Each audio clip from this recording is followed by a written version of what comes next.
Sejarah Tingkatan 1. Bab 1. Mengenali sejarah. Pengertian sejarah. Secara umumnya, sejarah ialah peristiwa yang berlaku pada masa dulu dalam sesebuah masyarakat atau negara.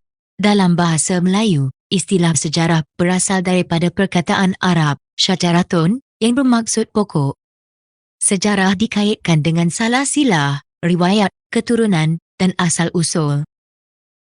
Menurut Kamus Dewan, sejarah didefinisikan sebagai asal-usul, keturunan, salasilah, peristiwa yang benar-benar berlaku pada waktu yang lampau, kisah, riwayat dan tambur, atau riwayat dahulu kala, kajian atau pengetahuan tentang peristiwa-peristiwa yang telah lalu. Dalam bahasa Inggeris pula, sejarah ialah history. History bermaksud cerita tentang seseorang. Perkataan ini berasal daripada bahasa Yunani, historia, yang bermaksud penyelidikan. Pengertian sejarah mengikut pandangan sejarawan. Herodotus, seorang sejarawan yang mula menggunakan perkataan sejarah atau historia yang bermaksud penyelidikan atau penyiasatan terhadap peristiwa silam mahupun sezaman. Karyanya yang terkenal ialah Historias atau Sejarah Perang Parsi, The Persian War, ditulis berdasarkan peristiwa yang benar berlaku.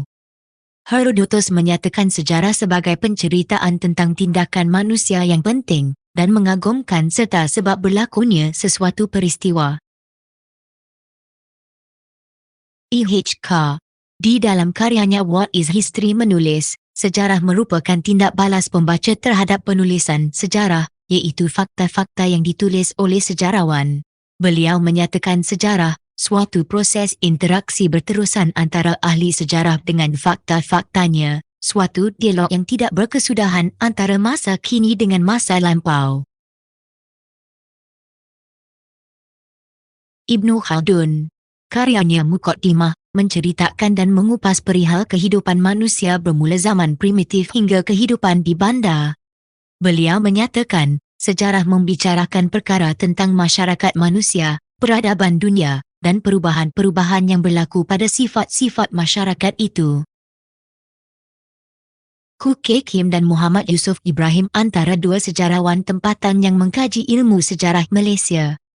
Khoo Kay Kim berkata, sejarah merujuk kepada apa-apa yang pernah atau sudah berlaku. Sejarah mendorong kita lebih memahami apa-apa yang berlaku pada masa kini, di samping menjamin kesilapan sama tidak berulang. Manakala, Muhammad Yusuf berkata, sejarah ialah masa lalu itu sendiri. Sejarah merupakan catatan atau rekod tentang sesuatu peristiwa yang berlaku pada suatu masa lalu. Topik seterusnya, masa silam dan ruang dalam sejarah. Masa silam merupakan rentetan peristiwa yang telah berlaku berdasarkan urutan masa yang dinamakan kronologi. Kronologi juga merujuk kepada peristiwa yang berlaku secara teratur, mengikut urutan masa dari awal hingga terakhir dan bergerak mengikut satu garisan lurus. Ruang masa ini dapat dibahagikan kepada dekad, 10 tahun, abad, 100 tahun, dan alaf, 1000 tahun. Konsep masa juga boleh diukur mengikut zaman, seperti sebelum Masihi dan Masihi. Sumber sejarah terbahagi kepada dua, iaitu sumber primer dan sumber sekunder. Sumber primer ialah sumber yang belum diolah atau diterbitkan, bersifat asli dan belum ditafsir. Antara contoh adalah seperti fosil, artifak, manuskrip, surat peribadi, bukan artifak, batu bersurat, dokumen rasmi, diari, dan lain-lain. Manakala sumber sekunder ialah sumber dari bahan yang telah diolah dan diterbitkan, dan bahan tersebar kepada umum. Antara contoh adalah seperti buku, akhbar, jurnal, majalah, ensiklopedia dan risalah. Kesimpulannya, sumber primer perlu dikaji untuk mencari maklumat dan bukti sahih tentang sesuatu peristiwa. Sumber sekunder pula membantu untuk mencari maklumat dan membuat perbandingan dapatan penyelidikan sejarah yang telah diterbitkan. Topik penyelidikan dalam sejarah. Terdapat 3 kaedah yang digunakan oleh sejarawan semasa melakukan penyelidikan, iaitu kaedah bertulis, kaedah lisan dan kaedah arkeologi. Kaedah bertulis ialah kajian terhadap sesuatu peristiwa daripada maklumat pada sumber yang dipahat atau ditulis. Di Asia Tenggara, tulisan tertua dikesan di dinding gua, dipahat pada batu, ditulis pada kulit kayu, gading dan daun lontar. Kaedah bertulis juga boleh dilihat pada catatan harian seseorang, fail kerajaan dan catatan pengembaraan. Proses kaedah bertulis bermula dengan mengenal pasti sumber bagi sesuatu peristiwa, tokoh atau institusi. Kemudian, mendapatkan dan mengesahkan sumber bertulis tersebut. Seterusnya, dengan mengumpul dan menyimpan sumber yang diperoleh di suatu tempat. Proses menggunakan peralatan yang sesuai seperti penggunaan teknologi maklumat dan komunikasi serta peralatan arkeologi. Dan yang terakhir ialah menganalisis.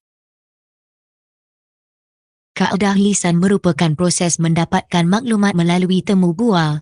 Tokoh yang dipilih untuk ditemu bual dikenali sebagai orang sumber, yang biasanya terdiri daripada mereka yang memberikan maklumat melalui pemerhatian dan pengalaman sendiri.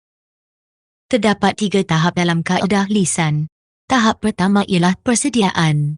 Dalam tahap ini, adalah penting untuk menentukan tokoh, menentukan skop atau perkara yang akan ditemu bual, dan juga memilih soalan yang bersifat pendekatan sejarah.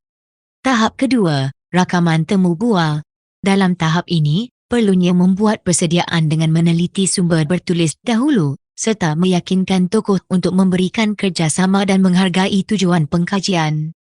Tahap ketiga, memproses rakaman. Dalam tahap ini memerlukan untuk membuat senarai dan menyalin atau menyunting rakaman, menilai fakta-fakta dengan sumber bertulis dan menyimpan rakaman dengan baik.